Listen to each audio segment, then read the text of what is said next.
ایک شخص تھا عمر بن عبد ود 90 سال کا بوڑھا، لیکن جب تلوار لے کے میدان میں آتا تھا تو 1000 آدمی کے مقابلے میں لڑتا تھا، اور لوگ جگہ جگہ یہ کہتے تھے تو اس طرح ہے جس طرح عمر بن عبد ود لوگوں کو ڈراتا ہے، تو اس طرح ہو گیا۔ یہ اس کے ارد گرد کے لوگ اس کی مثالیں دیتے تھے۔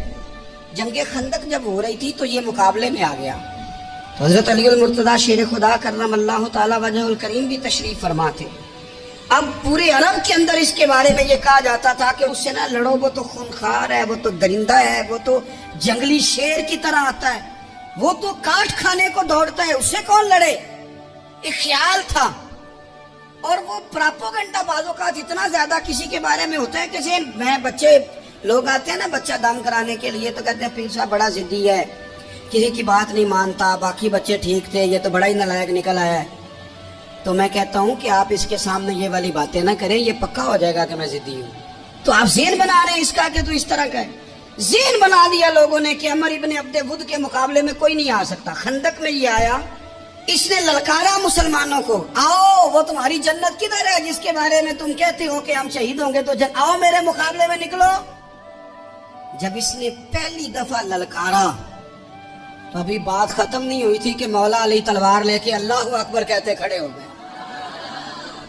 حضور نے فرمایا بیٹھ جاؤ، حضرت علی پھر بیٹھ گئے۔ وہ پھر پکارا اٹھو کوئی میرے مقابلے میں، تو مولا علی شیر خدا پھر کھڑے ہو گئے، پھر کھڑے ہو گئے۔ حضور نے فرمایا بیٹھ جا۔ ایک شخص نے کہا علی یہ عمر بن عبد ود ہے، فرمایا مجھے پتا ہے۔ نہیں سمجھے آپ بات، میں آپ کو سمجھا کے لایا ہوں پیچھے سے کہ پراپوگنڈا کرتے ہیں نا لوگ، ہو آگے نہ جانا، یا کرنٹ بڑا زیادہ ہے، وولٹیج بڑے سخت ہے، تو آگے نہ بڑھنا۔ بھائی کیا ہو جائے گا، اٹھ باندھ کمر کیوں ڈرتا ہے، پھر دیکھ خدا کیا کرتا ہے۔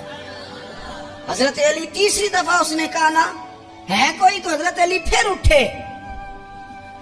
اب تو رسول پاک صلی اللہ تعالی علیہ وسلم نے تھپکی دی۔ بعض جگہ یہ ہے کہ حضور نے خود تلوار تھمائی، سر پہ امامہ باندھا، اور حضور نے فتح یابی کی دعا فرمائی۔ حضرت علی گھوڑے پہ بیٹھے نکلے، اور جب اس کے سامنے گئے تو جا کے کہنے لگا میرا پتہ ہے۔ حضرت علی فرمانے لگے تو اپنا چھوڑ، میرا پتہ ہے تجھے، مجھے تو جانتا ہے۔ کہنے لگا میں 1000 کے مقابلے میں اکیلا لڑتا ہوں۔ حضرت علی شیر خدا فرمانے لگے پتہ نہیں تو کن سے لڑتا رہا ہے، جانے وہ کون ہے جن سے تو لڑتا رہا ہے، وہ کون 1000 تھے جو تیرے مقابلے میں آتے تھے، پتہ نہیں۔ تو کہنے لگا میرا نام میری ماں نے عمر بن عبد ود رکھا ہے۔ فرمایا چھوڑ تو، میری ماں نے میرا نام حیدر رکھا ہے۔ کہنے لگا تیری عمر چھوٹی ہے، کوئی بڑا لا۔ فرمانے لگے یہ تو جب پنجے میں پنجہ ملے گا تو پتہ چلے گا عمر کس کی چھوٹی ہے۔ ابھی تو کہانیوں سے متاثر کرنا چاہتا ہے، تو چاہتا ہے کہ تو پریشر ڈالے اور میں تیری بات سنوں، تو مقابلے میں آ ڈینگے نہ مار، کہانیاں نہ سنا، دیواریں ہلتی رہتی ہیں اور در کانپ جاتا ہے۔ علی کا نام سن کے اب بھی خیبر کانپ جاتا ہے۔ تو مقابلے میں آ، تو باتیں بنا رہا ہے، کہانیاں سنا رہا ہے۔ وہ کہنے لگا تو بچہ ہے، میں چاہتا نہیں تیرا خون بہاؤں۔ تو حضرت علی کہنے لگے میں بڑے دن سے پریشان ہوں کہ کسی بے ایمان کا خون بہایا کیوں نہیں، میرا بڑا دل کر رہا ہے تیرا خون بہاؤں۔ اس نے بڑی زوردار ضرب لگائی، غصے میں اتنا پاگل ہوا، کیونکہ اس کے بارے میں معروف تھا کہ وحشی مزاج آدمی، اتنا سخت پاگل ہوا غصے میں، اس نے اپنے گھوڑے کے پیر کاٹ ڈالے۔ پہلے تلوار گھوڑے کو دے ماری، اس کو کاٹ کے دوڑا۔ یہ کیوں کرتے تھے لوگ، عرب کے لوگ اس وقت یہ کام کرتے تھے کہ ہم نے گھوڑا ہی مار ڈالا ہے تاکہ ہم بھاگ نہ سکیں۔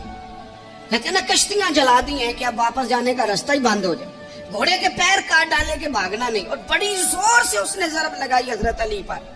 حضرت علی نے جب روکی تو وہ ڈھال ٹوٹ گئی حضرت مولا علی، اور آپ کے امامے کو اس کی تلوار بھی لگی۔ آپ نے فرمایا دکھا لیا تو نے زور، اب میری باری ہے۔ حضرت مولا علی شیر خدا کا قد بظاہر چھوٹا تھا، صحابہ کہتے ہیں ہم دور سے دیکھ رہے تھے، اللہ اکبر کہہ کے تھوڑا سا زمین سے وہ اٹھے، تھوڑا سا اٹھے، اور پھر دوبارہ نہیں انہیں تلوار چلانی پڑی، ایک ہی ضرب لگائی اور اس کے 2 ٹکڑے کر کے اسے زمین پہ پھینک دیے۔ تو عزیز دوست آپ یاد رکھیں گے اس بات کو کہ اپنی زندگی کے اندر مرعوب ہونا چھوڑ دیں۔ روب میں ہو، تاتاریوں نے مسلمانوں کو مرعوب کر لیا تھا،